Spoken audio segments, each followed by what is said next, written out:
Welcome,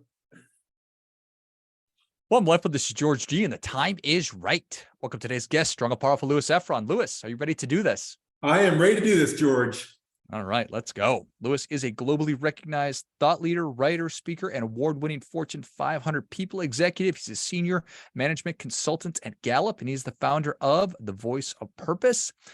Louis, this is the fourth time you're going to be on the show, so welcome back. But refresh our memory. Tell us a little about your personal life, some more about your work, and why you do what you do. Awesome, George. Well, thanks for having me back. I'm excited to speak to you and always love being on your show. So I come from basically a 20-year HR career in senior roles at companies like Stryker, launched the first global engagement initiative at Tesla, spent time in the software industry, and I had a company which brought me to Colorado, where I am now, at building the first employee experience function over at a company called DaVita, kidney dialysis. So a lot of corporate HR work in there at many levels all over the globe. Lived all throughout the US, spent 9 years in Europe, working, living there, a year in Japan, working and living there. So moved the family a ton. Also did a lot of consulting along with there, wrote for Forbes, Huffington Post, and several books on people, purpose, and leadership. So I feel like I've sort of come home to Gallup. I was a 22-year client from Gallup, working at some very large organizations, and I've had a chance to use everything that Gallup does, from engagement and culture and strengths. And so it's great to be now working at Gallup and supporting clients like I was for 22 years. There's a little bit about me. I have a 14-year-old, a 9-year-old, a 10-year-old girls, and my wife, who's from Scotland, who we all live here in Colorado. So, that's a little bit about me. I love it. So engagement and culture, those are two super important words, and something that all organizations desire is high engagement and great culture, but that's easier said than done a lot of the time. Absolutely. I mean, they are the key behind successful businesses. Working in this space for many years, in many different industries and in many parts of the world, great culture helps drive engagement. Engagement ultimately helps drive business results and every meaningful business metric that any organization tracks. So there's an important connection between all those, and so it's great to be working in this space because it actually makes a difference, which is nice to businesses. So there has to be a framework of some kind because it's kind of an ambiguous thing. How do we know we have a good culture? We think we have a good one, but if we wanted to design how to actually foster engagement and culture, how do you go about doing that? Yeah, so there's a 4-step sort of framework around this. I'm glad you brought that up. So the first is sort of define or refine or refresh, depending on where you are on your sort of timeline of your business. There's a lot of legacy organizations who started out with a remarkable culture and sort of disconnected with it over time. It's about refreshing, but at first it's understanding what that culture is in that sort of define, refine, or refresh stage. And then it's making sure there's alignment with that throughout the organization, all over the organization. Once you have alignment from top to bottom and bottom to top, is you need to drive that alignment, and you need to foster and make sure that culture is alive and living. And then finally it's sustaining, making sure you're sustaining that for a long period of time. And those are sort of the framework. When I talk about cultural transformation or culture refresh, those are the 4 buckets that I usually work in and discuss with clients on a regular basis. How is that define process? Is that really easy for companies to do? Is that a little harder? Does it depend? Well, define, it's interesting. Define can be very challenging, and it's probably the most important part of the whole process because it's foundational. So, and it's making sure that you have it right, because you don't want cultures should not change every year, right? It's disengaging for people. It becomes a disingenuous environment. It causes retention issues, talent attraction issues. So you want to establish a culture that evolves over time, but has some bedrock foundational things like your values and your purpose, your mission, and things like that you're sort of focusing on. So that first define stage is absolutely critical. And it always starts with, for me, it starts with the C-suite, understanding what, when we talk about purpose, what the organization, why they exist above and beyond making money, which we've spoke about in the past, which I'm very a very passionate topic of mine around organizational purpose. And that starts at the C-suite level, right? And then it needs to be cascaded down through the organization and back up to the C-suite to make sure that it's genuine, it's aligned, it really is what the organization stands for. And that's how you build your culture. And once you have that, you can do that through surveys, through listening strategies, through all sorts of touch points. But you need to make sure you have it right. And the way you have it right is when you say to someone in your organization, what do we stand for? Why do we exist? And they're able to rattle it off. What are our values? Here they are. And then most importantly is tell me a story or an example of when our values or our culture has been in play. And they could, right off the top of their head, they could espouse what that is, right? They could share a story that how, if it's empowerment on the walls, how they've used empowerment to deliver a business outcome in the business. The biggest challenge and the biggest test of this is around that storytelling, right?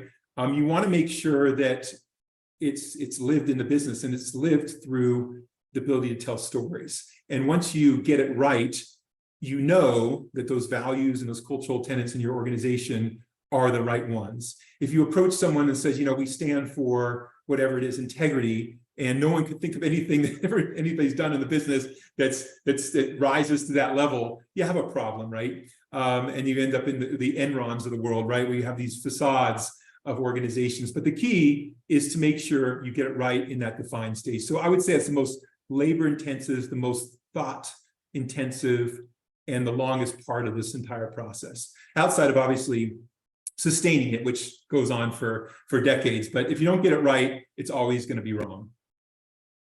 If you don't get it right, it's always going to be wrong. After I put that out there, I thought either that's a really good quote or a really bad quote. It is. That is a really good one. I'm going to write that down. If you don't get it right, that was not scripted in any way. So definitely, when you're asking people who are working within your organization, yes, one of our core values is integrity. Can you tell me about a time where you felt like we've delivered on that, and they look at you with sort of a blank stare, or they just have no idea, versus somebody who says, well, yeah, that's easy. I have these interactions with our clients all the time, or our customers, and here's a specific example. I mean, that is night and day. Yeah, no, absolutely. And it can't be a scripted process. You need to, the best way to analyze this is to stop somebody in the hall cold and say, tell me a time when you've done the right thing. And they'll say, yes, we had an issue with a customer recently, and this would have been maybe the best financial thing to do, but it wasn't the right thing to do. So we shifted and we did the right thing. That's how we live our integrity. Or safety, right? Where you stop someone in the hall and say, tell me a time when you have value, you have safety on the walls where it's actually lived. And they say, yeah, last week, we shut the entire manufacturing plant down because we saw an issue that could have caused harm to someone, and we stopped production, even though it was going to cost a lot of money for the business. Those are type of things that are their most valuable assessment of a good culture and values when it's genuine, right? It's real. Is it reasonable to expect 100% of people to be able to do that? 25%? Well, I'm a very idealistic thinker, and I love the perfect world scenario. So in a perfect world, I'm always pushing for, yes, 100% would be great. It's not realistic. I always talk about the 80-20 rule. If you can get 80% of your employees to function, to be able to send a story out. But, it starts with a manager, because the manager, that's that great quote, which is a really great quote, where people don't leave organizations, they leave managers. So the local manager is a key to great cultures when you talk about values, everything we're talking about, because it's the face of the organization. And teams, hopefully they're, within 10 or 12 span of control, they're not huge. And that gives, so if you have every manager that's effectively trained, good leaders and managers in place, they could do this at a local level, and they could make sure they're always connecting the two. And the storytelling part is about connecting those values to the day-to-day work. And that happens at the manager level. And that's why it's doable that nearly 99%, let's say, even my idealistic world, it's doable to get there. But imagine the power of that. Imagine if everybody comes to work each day because they're supporting the values of the organization, they believe in it, there's a connection. And imagine if you're hiring people, right, that believe in those values.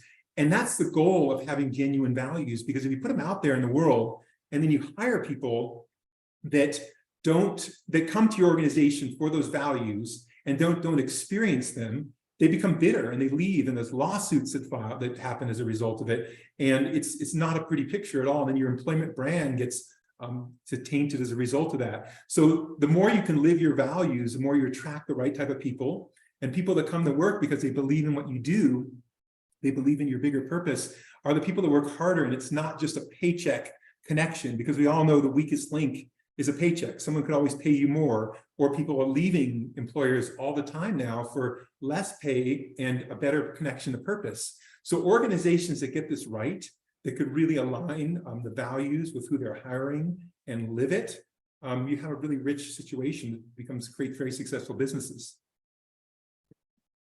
That makes so much sense to me.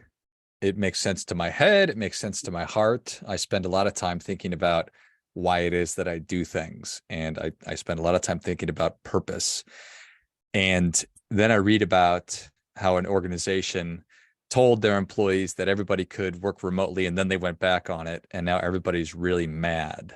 And I'm sure a lot of people are going to leave. And I wonder, you probably hold on to a lot more of those folks if you had a really, really, really good purpose-driven workforce and folks that were really engaged. But it's interesting you bring that up, the hybrid and remote. So this is a work that Gallup's done a ton of studies on. We've determined that hybrid is the best model when there's flexibility for teams to decide when they come to work and when they don't. But the most important part of this whole movement is, again, back to the why.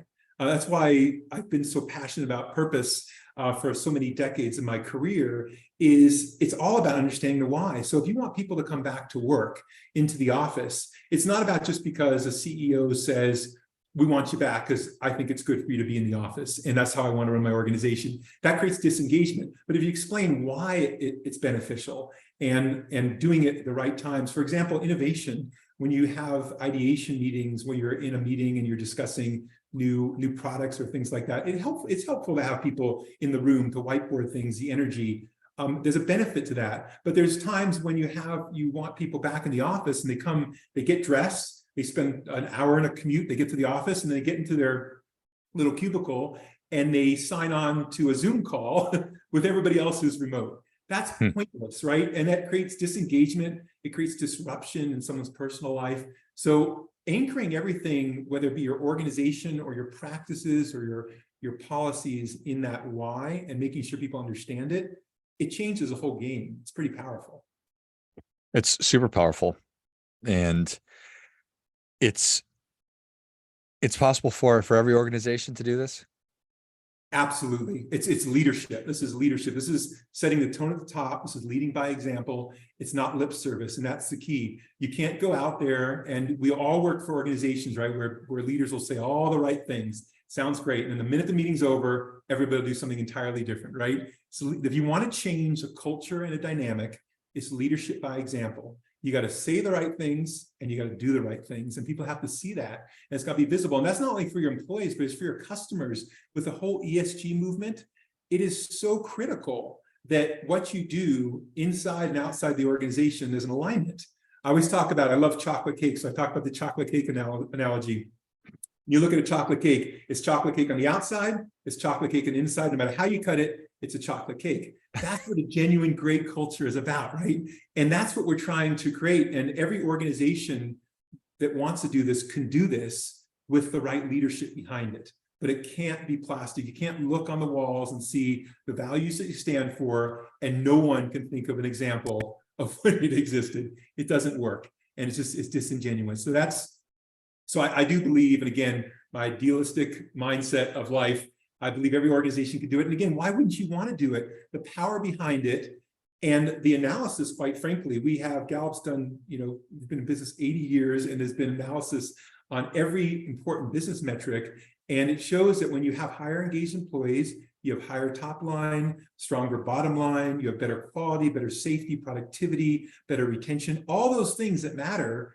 It improves with engagement, and great cultures drive engagement, living values drive engagement. So if a leader in a business wants to drive their top and bottom line, which most leaders want to do, then you've got to buy into the concept of the connection of engagement. So every organization should do it. They must do it if they want to run a great business. Did your love of chocolate cake, did it exponentially go up when you came to that analogy, or have you always been aware of that?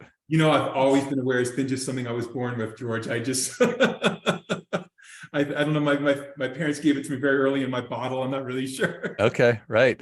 Just chocolate cake. I think that's awesome, and it makes perfect sense. It's it really is a great analogy for culture. That it's through and through, inside, outside, top, bottom. It really is kind of the genuine article. So an object in motion tends to stay in motion. So once you have a great culture and great engagement, it's easier to keep it moving. But how often do I need to be refreshing or checking in on it? You have to it has to be daily. I mean, culture is a living, breathing thing. And the cool thing about culture, it's the only thing that your competitors can't steal. They can take your employees, they can take your products, they can take your ideas, everything, but they can't steal your culture. That makes you unique. That's what drives people to your organization. That's what drives customers to your organization, especially again with the sort of the ESG sort of movement. It's really, really important, but it only happens, it's like engagement. It has to be something that's lived and breathed every day, something you talk about, something you constantly, every meeting you talk about, whether it be client stories or employee stories, that connects to your culture and your values, how that plays out. It's about rewarding and recognizing these type of tenets. It's about holding people accountable. And the great thing is when you run a good organization around this that is constantly living it, it's a bit of a self-management tool as well, because people feel very uncomfortable if they're working against the grain, right? If you have very established values and someone comes in that sold themselves, let's say at an interview, that they believe in all these values and they get in, they do things entirely different, they're rejected quite quickly and feel they don't sort of belong.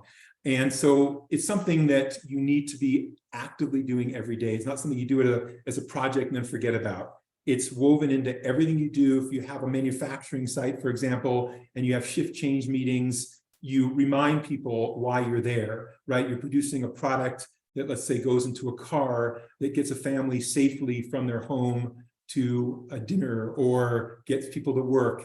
All those type of things is reminding people the purpose of your organization, the values that support that every single day, visually, verbally, and that's how it sustains itself. I love it. Well, Louis, thank you so much for coming back on. Where can people learn more about you? How can they engage with you? Sure, definitely. I'm always loving people connecting with me on LinkedIn. So please connect me on LinkedIn. And as far as Gallup, Gallup.com is the place to go. I've written several articles for Gallup that's there. We have all our content. And so definitely reach out that way. But connect with me on LinkedIn is always fantastic. And if you want to ever chat, you can contact me directly through my email at Gallup, which is Louis_Efron@Gallup.com. So feel free to email me. I always love to talk culture and engagement, and I love to make a difference in the world supporting organizations doing that. So feel free to reach out. Awesome. Well, if you enjoyed this as much as I did, show Louis your appreciation and share today's show with a friend who also appreciates good ideas. Find Louis on LinkedIn. It's LOUISEFRON. Find him at Gallup.com, GALLUP.com, and Louis_Efron@Gallup.com. Thanks again, Louis. Of course. Thanks, George. Thanks for having me on. Until next time, remember, do your part by doing your best.